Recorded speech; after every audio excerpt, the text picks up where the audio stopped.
Cars 3 was a lot darker than I thought it was going to be. Yeah, I don't remember that many strippers in the first two movies. No, I was pleasantly surprised. Strippers here! Oh, God. It's my turn! Oh, shit! Does anybody know CPR? I'll look it up on YouTube. Somebody call an ambulance! He's dead. It was pretty funny. Yeah. I liked it quite a lot. More than you, I think. Oh, you definitely liked it more than me. So this movie is about, it's Scarlett Johansson's bachelorette party, and her friends are, they've drifted apart in recent college years. Friends, yeah. Yeah. So they're going to throw her a really awesome bachelor party, and then hijinks ensue when they accidentally kill the stripper. Yep. And have to figure out what to do, and it's wacky. The way you say that basically explains my feelings about this movie. Like your tone there. It's not gonna go down as a classic, but no, yeah. I thought it was really funny for what it was. The cast was terrific. Kate McKinnon in particular was amazing. Her comedic timing was fantastic. I haven't seen her in a whole lot. I don't really follow most of these people outside Scarlett Johansson. Scarlett Johansson was good.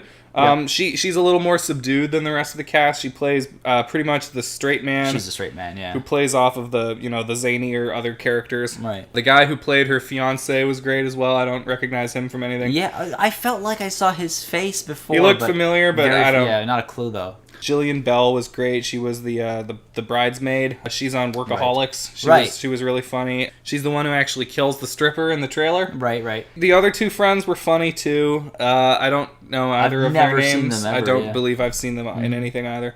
Ty Burrell and Demi Moore were hilarious as the two sexually aggressive neighbors. That's the best way to describe them. Yep. There's some other cameos that show up. Eric Andre is one of the groomsmen. Hassan Minaj. Who's that? He was the brown friend over on the male side. Oh, yeah. Okay. I'm pretty sure that was him. He's on Netflix. Everybody should check him out. He's amazing. Just good, funny little movie. I liked it. I guess it was funny, but it was nothing special. Okay. You know? I like darker humor, so there was definitely a lot there that I enjoyed. Well, that's the thing. So I love dark humor. Mm-hmm. I love my dark or black comedies. I love that stuff. But I felt like this movie had an opportunity to do all that, but it just stayed shy. So when the movie's funny, in my opinion, when it was funny, it was really funny. Yeah, for sure. I burst out laughing, laughed for a good 10 seconds, and then I went back to normal. But then for the rest of the movie, which was 85% of the movie, yeah, it was just kind of dull. Really? Yeah, I felt like a lot of the jokes fell flat, and there were for example, the vibrator joke at the beginning of the movie. Okay, First go around, that was... haha, I get it. Second go around, did it have to happen again? Move on to when it actually gets interesting. I don't know. There were a few jokes that fell flat for me, but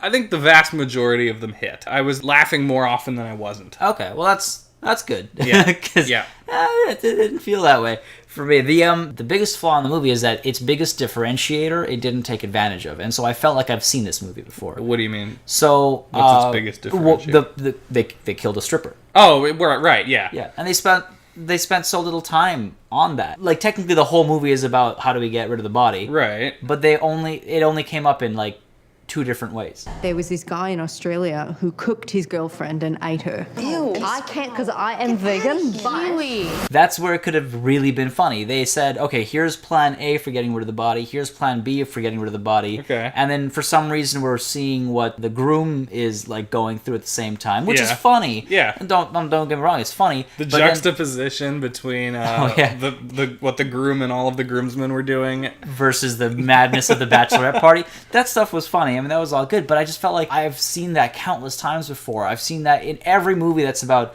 bachelorette parties or bachelor parties, but here you have this golden opportunity of do some Breaking Bad level shit. I don't know.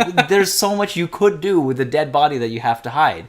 Right? And I don't know. I think they got pretty creative with it. I mean, mild spoilers. There's some visual gags where they gotta transport him in the smart car, and so that's not a spoiler. That's in the trailer too. Right? Yeah. So they prop him up out the top and then drive him around like he's partying or whatever. That got me a chuckle. But again, I felt like it could have been so much more clever, and it just didn't try hard enough. It kind of it hit its paces, it hit its marks, and it was kind of good enough. Okay. That was my biggest problem with The Hangover, right? The biggest thing about The Hangover is that they don't remember what happened.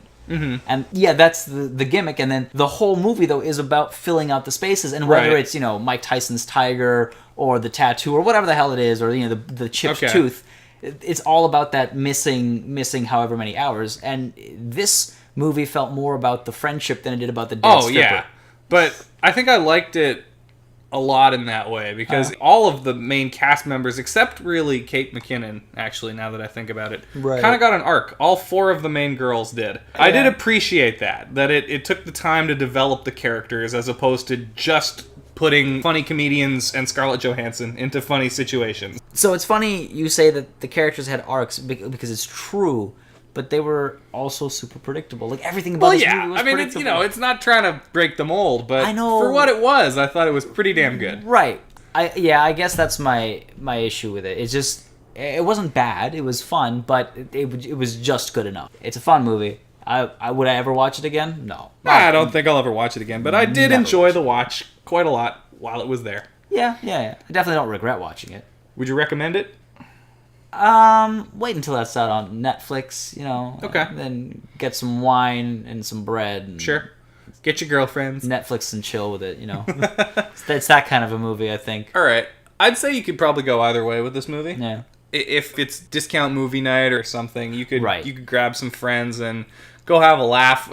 Alternatively, if it looks funny but you don't feel like you want to spring for the movie ticket, you could wait till it's on Netflix. Yeah. It's not a movie you got to run out and see right now. I think that's a good way to put it. Yeah, this is not one of those summer blockbuster films. No, like definitely not. Like Transformers is going to be. Yeah. God damn it, that took me a second. I'm not looking forward to having to watch that. That's going to be fun. It's not going to be fun. It's going to be 4 hours long. Oh my god, it's going to be terrible. All right, that was Rough Night. That was, I was expecting you to say Bull Session. That was Rough Night. That was Rough Night. This is Bull Session. Thank you very much for watching it.